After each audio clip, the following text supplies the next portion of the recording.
That footage of the border shows federal agents raising razor wire to let migrants in.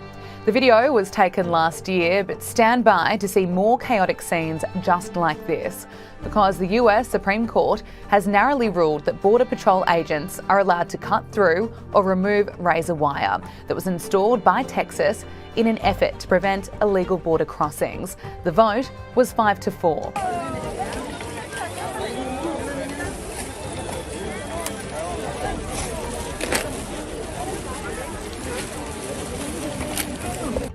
Republican Texas Governor Greg Abbott installed the razor wire near Eagle Pass as part of an operation to deter illegal border crossings.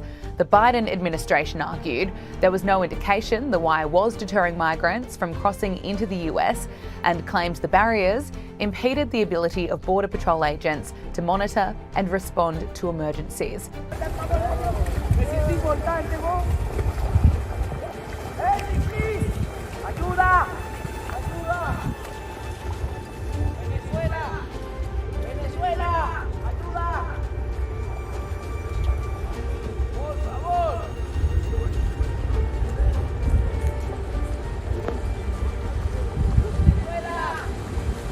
But the crisis at the southern border is one of the biggest issues ahead of the November 5 election. Republicans have repeatedly slammed Joe Biden for his immigration policies and the record number of illegal entries that have taken place under his leadership. Trump had the same laws as Biden, but Trump did not allow people and discourage people from coming. And we detained people and we deported people and we forced people to remain in Mexico. Biden, on day one, said, I'm getting rid of all the Trump policies. In essence, they're not following the laws that exist now. They're not using their enforcement tools now.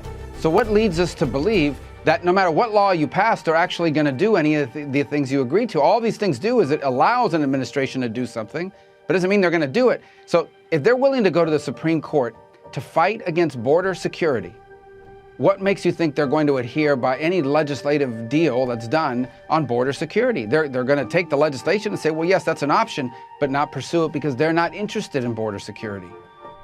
On the eve of New Hampshire's Republican presidential primary, voters have opened up about the issues that matter to them. The most is close to border. I'm a legal immigrant from Germany, so I really believe this country is wonderful, and really the only way to get in here is through legal immigration or immigration that makes sense, because to just bring millions of people in the country and let them loose and let them with no housing, with no nothing, it's really a horrible policy and it's not working. Insecurity, particularly the border, and education is a top priority for me, and fiscal responsibility priority, high priority. Donald Trump is leading Republican rival Nikki Haley in the polls by double digits, and the former president has taken aim at the former South Carolina governor's immigration policies. Nikki Haley, globalist, will never secure the border or stop the fentanyl that is killing thousands of New Hampshire citizens, and you know that. Nikki opposed my border wall. You know, she fought me on the border wall. I said, what the hell is that woman doing? She fought me on the border wall. We'll have to figure that one out. She condemned my strong border policy. She didn't want to have the strong. You know, there are a group of people that actually think open borders are okay. Those people, they're generally not very smart. Yeah, they're Democrats. They're definitely not Republicans. The Supreme Court's decision has sparked fierce backlash on social media. One user posted on X, "America is lost. Not even the Supreme Court stands up for Americans." Another wrote, "Yep, your government doesn't care."